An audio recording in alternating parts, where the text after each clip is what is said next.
Afternoon, my name is Tom Barter, Planning Ops for the Cameron Peak Fire, and this is your afternoon update for Wednesday, August 26th. Today you may have noticed a little weather in town, a little precip that came through town. Most of that precip was actually east of the fire. The fire itself received very little. What moisture did get out there was maybe 1/100th of an inch, and is up to the northeast part of the fire, up around Division Lima. So working through the divisions today in Division Alpha Zulu. It's kind of same thing that was briefed this morning.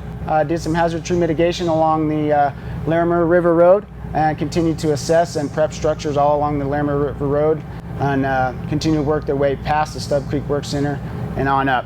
And in Division Foxtrot, continue their indirect line with machinery and crews working across the top here, and down into Division Lima.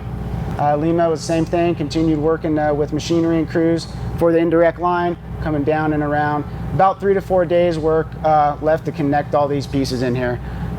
They were able also to start brushing out and widening this road as a possibly contingent line on the Dead Man's Road as well.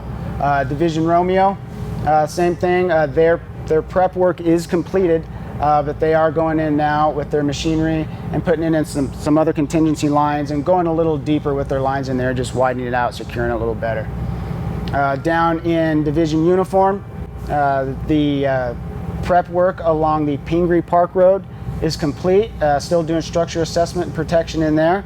And the Crown Point Road continued some machine work along the road to widen that and then bring it up and into what they call Dad's Gulch, where there is a dozer line and some hand line that brought it down from the Highway 14 up down into Crown Point as another contingency line there.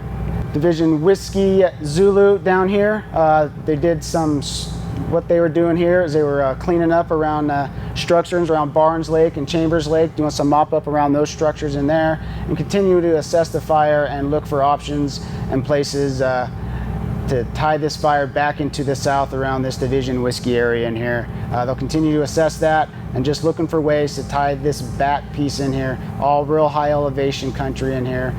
Just no real good options at the time. Still assessing on how that will look as we tie that together. Questions have been coming in about why are we this far out? Why are we going indirect? And why are we not right on this fire's edge? There's a couple reasons for that.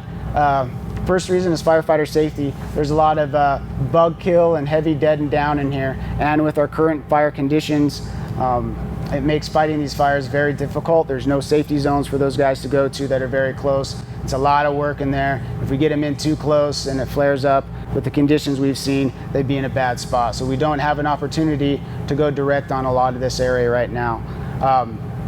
As conditions change, that could change the way the picture looks. But right now with our conditions, we just cannot go in there. No safety zones, as I mentioned, heavy dead and down, and if the fire gets up and runs on them, there'll be nowhere for them to go. The fire, it's not just burning along the ground, it's doing what we call spotting, and it throws spots out in front of it in that conifer and that heavy dead and down.